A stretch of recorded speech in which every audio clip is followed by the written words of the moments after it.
रामस्य तदात्मानं सृजाम्यहम् परित्राणाय साधूनां विनाशाय च दुष्कृतां धर्म संस्थापनार्थाय संभवामि युगे युगे।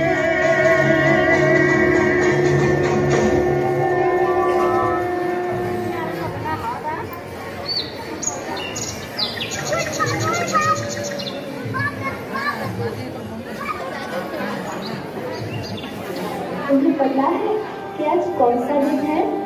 कौन सा दिन है माता? आज श्री कृष्ण जन्माष्टमी है। द्वापर युग में अर्थात बहुत दिनों पहले भगवान श्री कृष्ण ने आज ही के दिन धरती लोक पर जन्म लिया था। भगवान कृष्ण प्रभु श्री हरि अर्थात विष्णु का 8वां अवतार है। अवतार क्या होता है माता? अवतार का अर्थ है ईश्वर का धरती पर किसी विशेष रूप में प्रकट होना। जब धरती पर अधर्म, अन्याय और पाप बढ़ जाते हैं और धर्म, सत्य व सदाचार की रक्षा करने के लिए भगवान स्वयं या उनके विशेष अवतार किसी जीव रूप में जन्म लेते हैं। यह जन्म साधारण नहीं बल्कि किसी विशेष दिव्य उद्देश्य से होता है। भगवान विष्णु के 10 प्रमुख अवतार माने जाते हैं: मत्स्य, कूर्म, वराह, नृसिंह, वामन, परशुराम, राम, बलराम, कृष्ण और कल्कि। सब प्रभु श्री हरि की ही भिन्न भिन्न रूप हैं, जिन्होंने भिन्न भिन्न कारणों से अवतार लिए थे।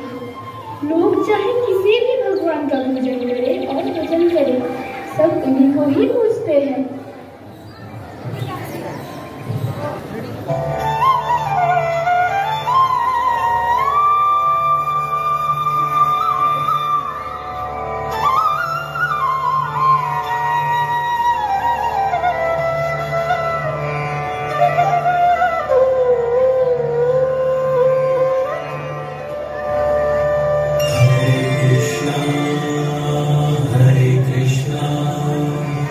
कृष्ण कृष्ण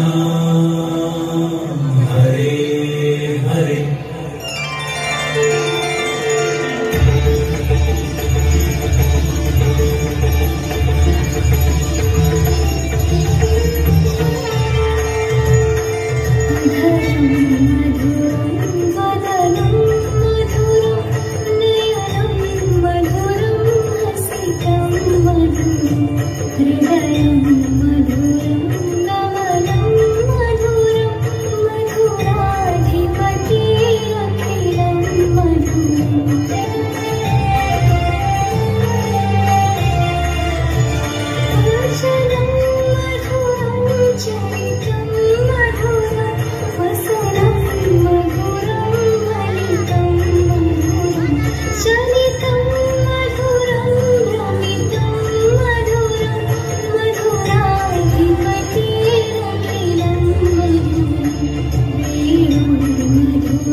मधुरं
द्वापर और कलयुग के नाम से जाना जाता है। सृष्टि के आरंभ में सबसे पहला युग सतयुग था, जिसकी कालावधि 4800 दिव्य वर्ष अर्थात 17,28,000 मानव वर्ष मानी जाती है। इस युग में मनुष्य की आयु अधिक होती थी। इस युग में पुण्य की मात्रा भी अधिक थी। फिर भी इस युग में भगवान विष्णु मत्स्य, कूर्म, वराह, नृसिंह आदि रूप में अवतरित हुए। युग की परमपिता ब्रह्मा ने साधु और दुष्ट सबकी रचना की थी ताकि सृष्टि का संतुलन बना रहे, और इसी संतुलन को बनाए रखने के लिए सतयुग में श्रीहरि, हिरण्याक्ष और हिरण्यकशिपु आदि राक्षसों को वध करने के लिए विभिन्न अवतारों में अवतरित हुए। उनमें से हिरण्यकशिपु की कहानी तुम्हें बताती है। हिरण्यकशिपु महर्षि कश्यप और दिति के पुत्र थे। हिरण्यकशिपु ने कठिन तपस्या द्वारा ब्रह्मा को प्रसन्न करके यह वरदान प्राप्त कर लिया कि न वो किसी मनुष्य द्वारा मारा जा सकेगा, न पशु द्वारा, न दिन में मारा जा सकेगा, न रात में, न घर के अंदर, न बाहर, न किसी अस्त्र के प्रहार से और न ही किसी शस्त्र के प्रहार से उसे मारा जा सकता है।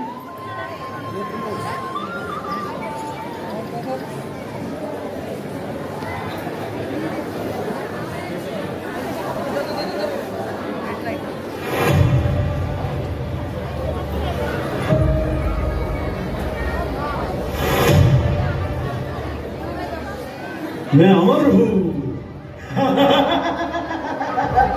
मैं अमर हूँ। मैंने इंद्र का राज्य भी छीन लिया। अब तीनों लोक में सब मुझे ही भगवान मानेंगे और मेरा ही पूजा करेंगे। आज से मेरे राज्य में विष्णु का पूजा वर्जित है।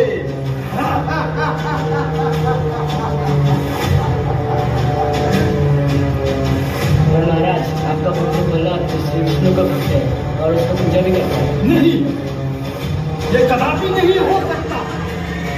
सैनिकों, जाओ होलिका को बुलाओ।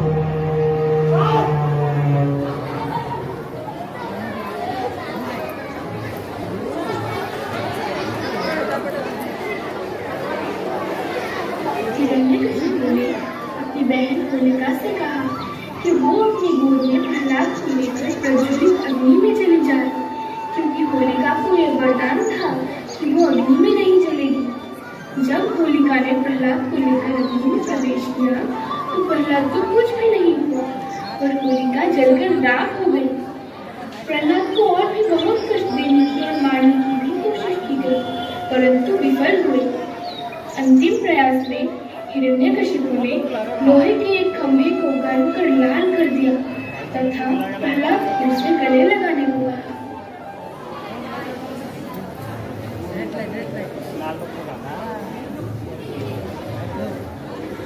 हाँ पुत्र, क्या कहा था तुमने?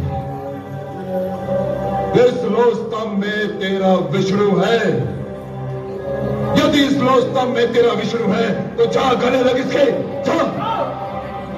ওই সাইডের লাইটটা দিছে, এই সাইডের লাইটগুলা तो आगे पिताश्री একটা লাইট তো সেই সাইডের লাইটটা জ্বলে লাগে, একটা করে आशीर्वाद चाहिए। খালি नमो भगवते वासुदेवाय। ओम नमो भगवते वासुदेवाय। ओम नमो भगवते वासुदेवाय। ओम नमो भगवते वासुदेवाय।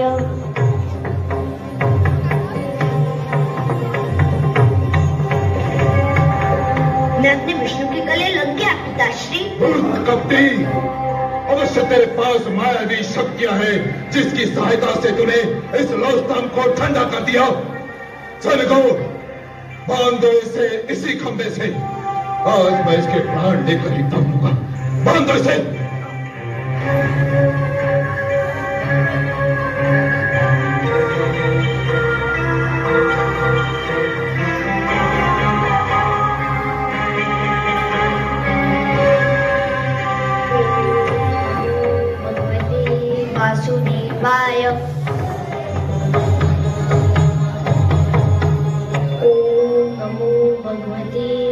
वासुदेवाय।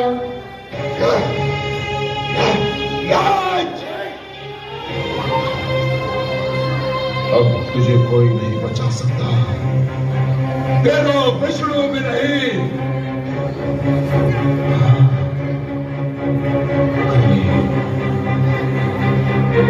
कर ले अपने विष्णु का मन भाव के स्मरण कर ले। यदि तेरे कथनानुसार इस तन में विष्णु है,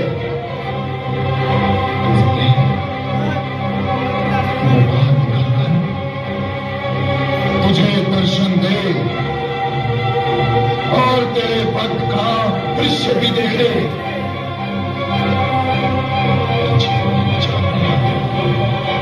अब तू जीवित नहीं बचेगा।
नृसिंहं भीषाणाम भद्रं मृत्युं नमामि अहम्।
वामन और श्री राम के रूप में अपना अवतार लिया, जबकि परशुराम के रूप में उन्होंने अंशावतार लिया था। इस युग की कालावधि 3600 दिव्य वर्ष अर्थात 12,96,000 मानव वर्ष मानी जाती है। इस युग में मनुष्य की उम्र 10,000 वर्ष हुआ करती थी।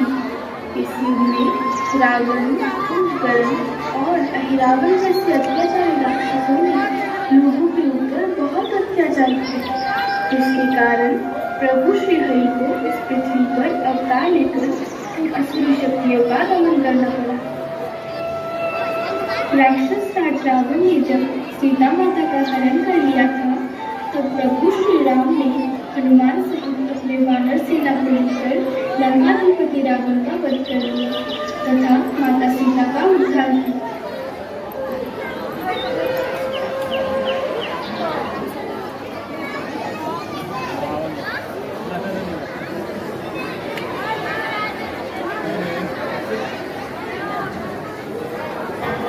तुमने धर्म का त्याग किया, अहंकार में अंधा होकर छल और बल से दूसरों का सर्वनाश किया। अब तेरा अंतिम समय आ गया है। मैं लंकाधिपति रावण हूँ।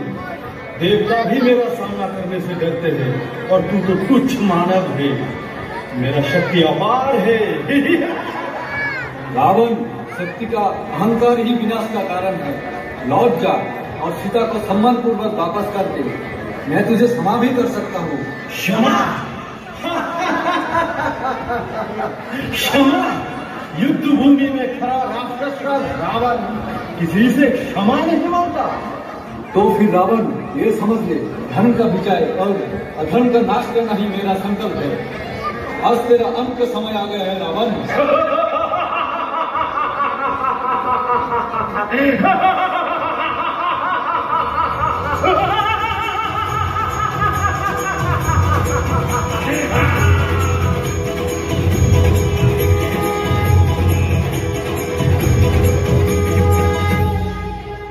श्री राम, श्री राम, श्री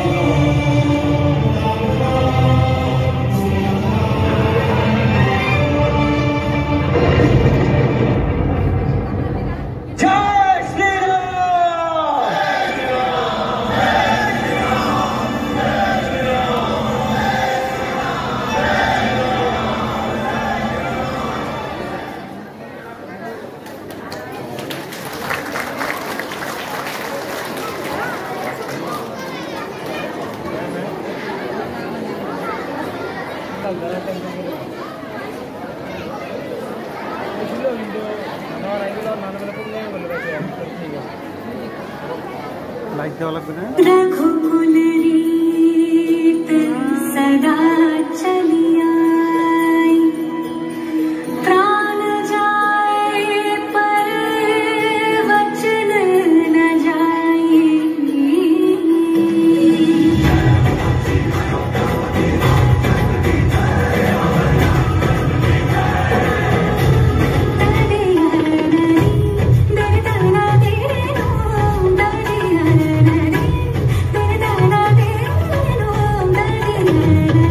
रघु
मानव वश मानी जाती है।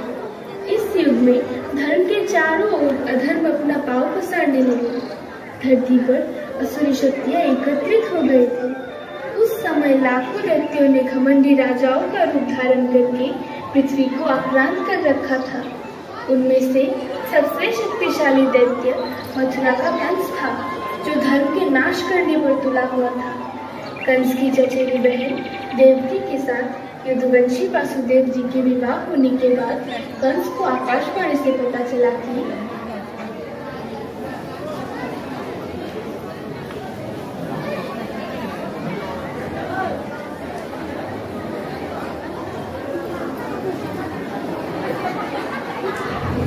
मूर्ख कंस, जिसे तू अपने हाथों से विदा कर रहा है, उसी देवकी का 8वां पुत्र तेरा काल होगा।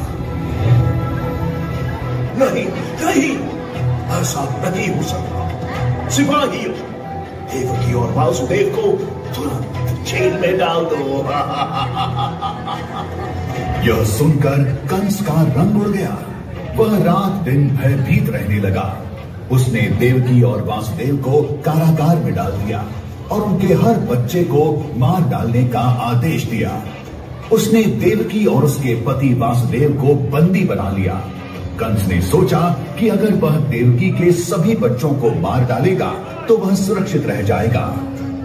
मथुरा की धरा पर एक रात चंद्रमा की चांदनी में देवकी ने एक दिव्य शिशु को जन्म दिया।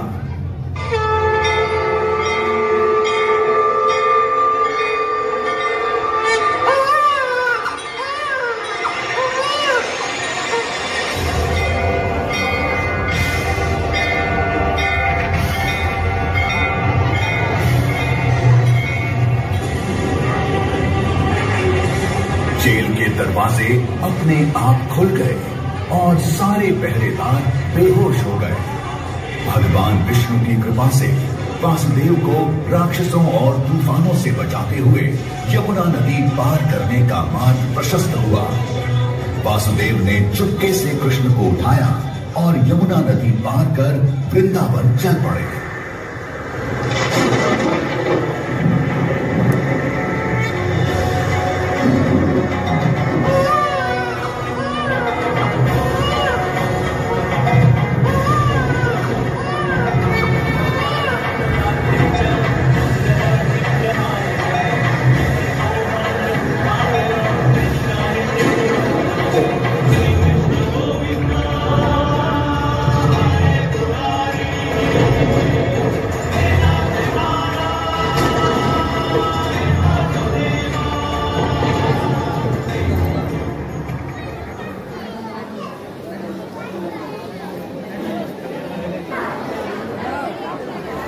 गोकुल पहुंचने पर वासुदेव ने यशोदा और नंद के घर जाकर अपने नवजात शिशु कृष्ण को उन्हें सौंप दिया और इस तरह कृष्ण गोकुल में सुरक्षित रहे और बचपन से ही कन्हैया लाल कहलाने लगे।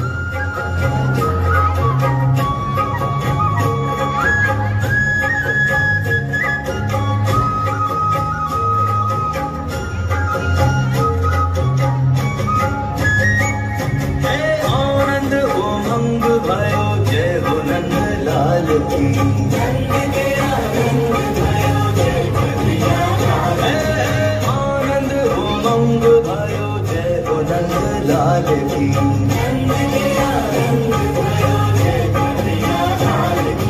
ब्रज में आनंद भयो जय यशोदा लाल की।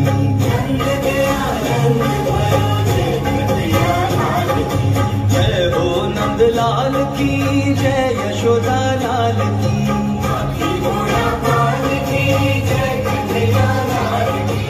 आनंद उमंग भयो जय हो नंद लाल की।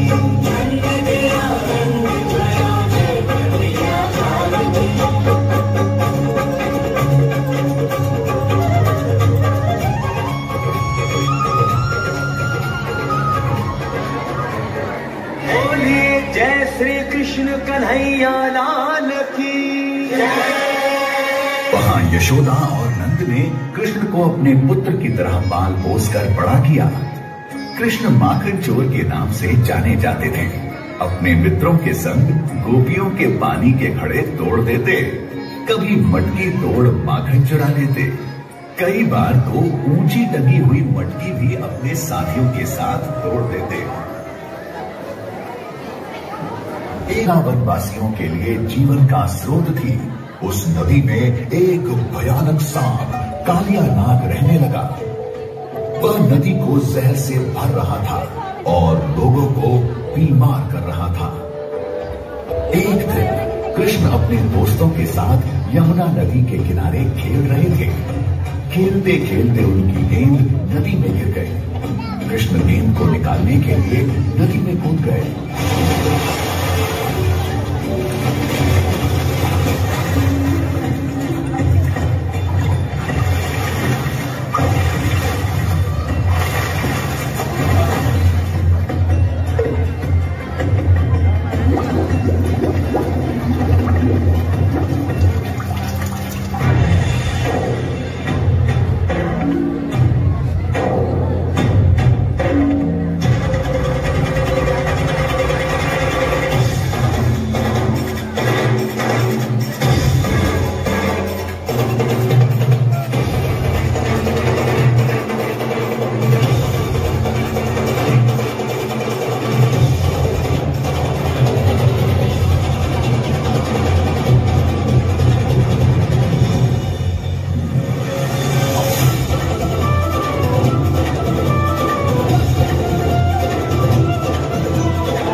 वृंदावन में लोग परंपरा से इंद्रदेव की पूजा करते थे, लेकिन कृष्ण ने उनसे कहा, हमें गोवर्धन पर्वत की पूजा करनी चाहिए।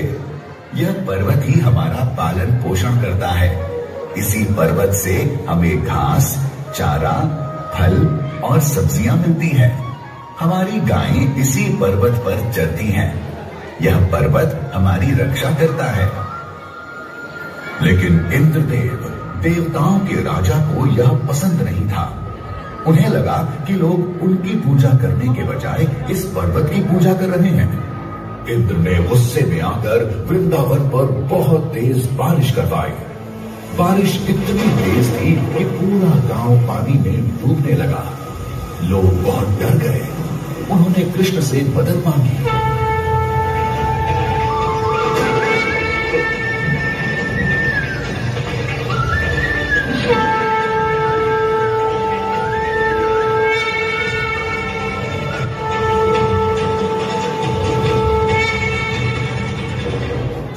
दिन तक कृष्ण ने गोवर्धन पर्वत को अपनी उंगली पर उठाकर रखा। इस दौरान इंद्र को अपनी गलती का एहसास हुआ और उन्होंने कृष्ण से क्षमा मांगी।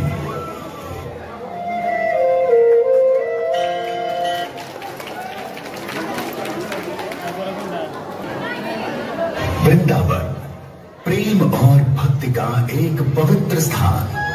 यहाँ राधा और कृष्ण की अमर प्रेम कहानी ने सदियों से लोगों को मंत्रमुग्ध किया है। एक रात चांदनी की रोशनी में राधा और गोपियां तालाब के किनारे बैठी हुई थी।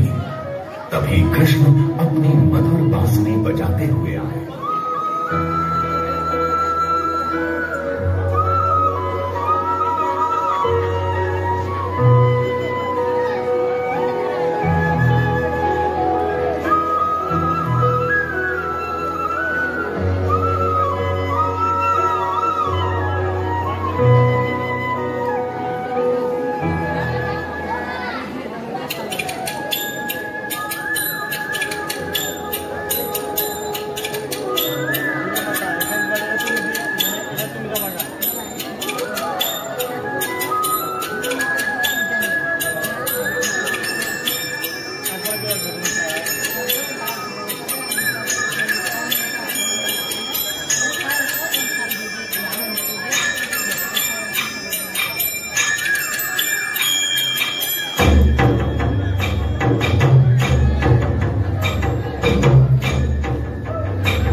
भले कान्हा किसी को पी से मिले, मन तो राधा के ही प्रेम के हैं फूल खिले। इसलिए राधा चले, इसलिए राधा चले, बिना सोचे समझे, इसलिए राधा चले, इसलिए राधा चले।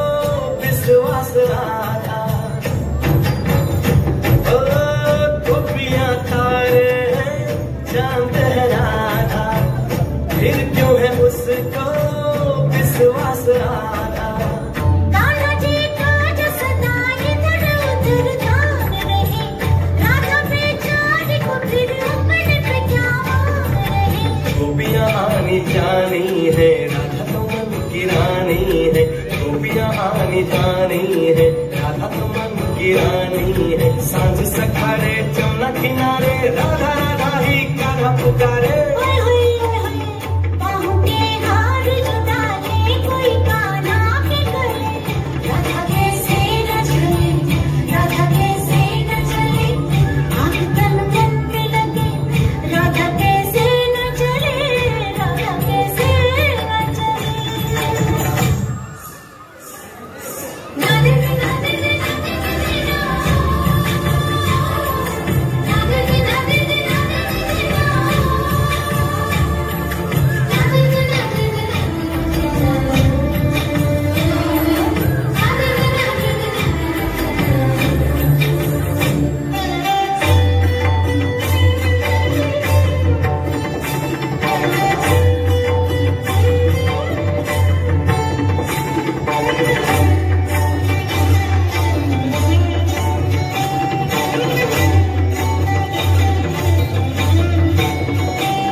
अलग बोली अलग भाषा है, बात नैनों से हो कान्हा की यही आशा है। कान्हा की ये जो नैना है, चुन्नी गोपियों के चैना है। कान्हा की ये जो नैना है, चुन्नी गोपियों के चैना है। मेरी नजरिया हुई बावरिया, गोरी गोरी सी कोई गुजरिया। कान्हा का प्यार किसी गोपी के मन में जो पले, इसलिए राधा जले, राधा जले, राधा जले। राधा कैसे न जले, इसलिए राधा जले, राधा कैसे न जले, इसलिए राधा जले, इसलिए राधा जले। राधा कैसे न जले, इसलिए राधा जले, इसलिए राधा जले।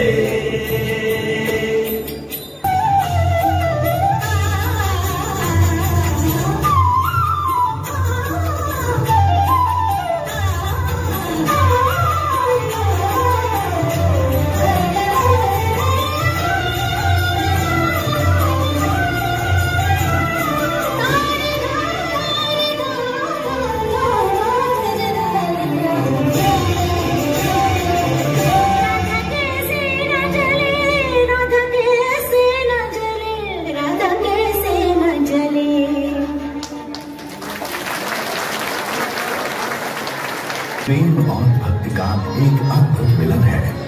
यह हमें सिखाती है कि प्रेम ही जीवन का सार है। यह हमें यह भी बताती है कि भगवान हमारे भीतर ही रहते हैं। एक बार मथुरा में एक भव्य उत्सव का आयोजन किया गया। कंस ने कृष्ण को इस उत्सव में आमंत्रित किया था ताकि वह उन्हें मार सके। कृष्ण और बलराम को मथुरा लाया गया। उत्सव के दौरान कंस ने कृष्ण को कई चुनौतियों से पार पाने के लिए कहा। उसने कृष्ण पर मदिरा के नशे में एक हाथी को छोड़ा, लेकिन कृष्ण ने आसानी से हाथी को काबू में कर लिया। फिर उसने कृष्ण को एक कुश्ती के लिए चुनौती दी, लेकिन कृष्ण ने उसके सभी पहलवानों को हरा दिया। जब कंस ने देखा कि कृष्ण बहुत शक्तिशाली है, तो वह स्वयं कृष्ण से लड़ने के लिए आया।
यदा यदा हि धर्मस्य ग्लानिर्भवति भारत अभ्युत्थानमधर्मस्य तदात्मानं सृजाम्यहम्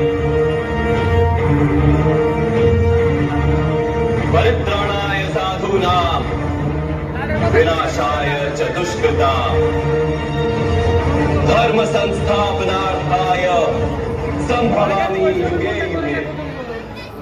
जब जब धर्म को हानि होती है, जब जब अधर्म में वृद्धि होती है, तब तब सत्पुरुषों के उद्धार के लिए, अधर्मियों के विनाश के लिए और धर्म की पुनः स्थापना के लिए मैं ही जन्म लेता हूं।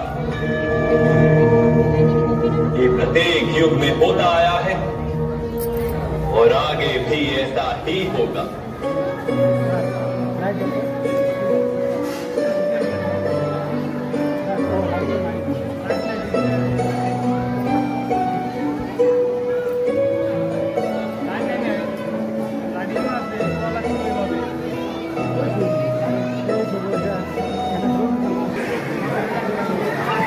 भगवान ने मृत्यु लोक में जन्म लिया था, इसीलिए इस मनुष्य रूपी शरीर को उन्हें एक न एक दिन तो त्यागना ही था।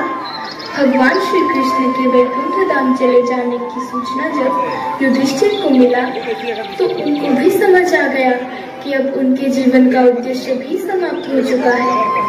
द्वापर युग इस समय अपनी समाप्ति की ओर था और कलयुग का प्रारंभ होने वाला था। इसी बात को ध्यान में रखते हुए युधिष्ठिर ने हस्तिनापुर का राज सिंहासन परीक्षित को दे दिया और खुद और चारों भाइयों और द्रौपदी के साथ हिमालय की ओर अंतिम यात्रा के लिए निकल पड़े। वो हस्तिनापुर से निकलते ही कलयुग का प्रारंभ हो गया। अभी कलयुग का कौन सा चरण चल रहा है माता? अभी कलयुग का प्रथम चरण चल रहा है। इस कलयुग में पाप की मात्रा ज्यादा और पुण्य की मात्रा घट गई है। अभी तक कलयुग की 4,32,000 में से केवल 5,126 वर्ष ही पूरे हुए हैं।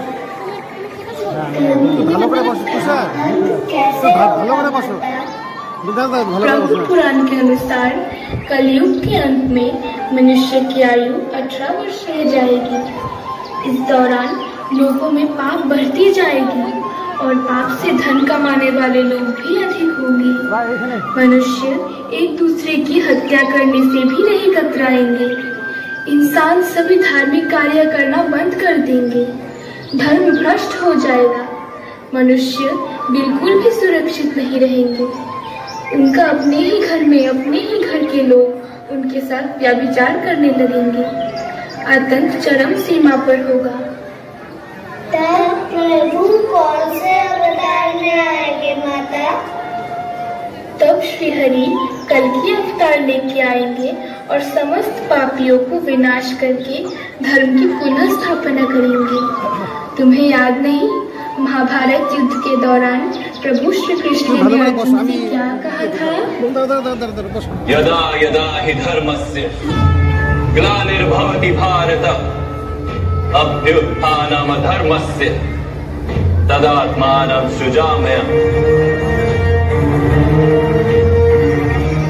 परित्राणाय साधूनां विनाशाय च दुष्कृताम् धर्म संस्थापनार्थाय संभवामि युगे युगे।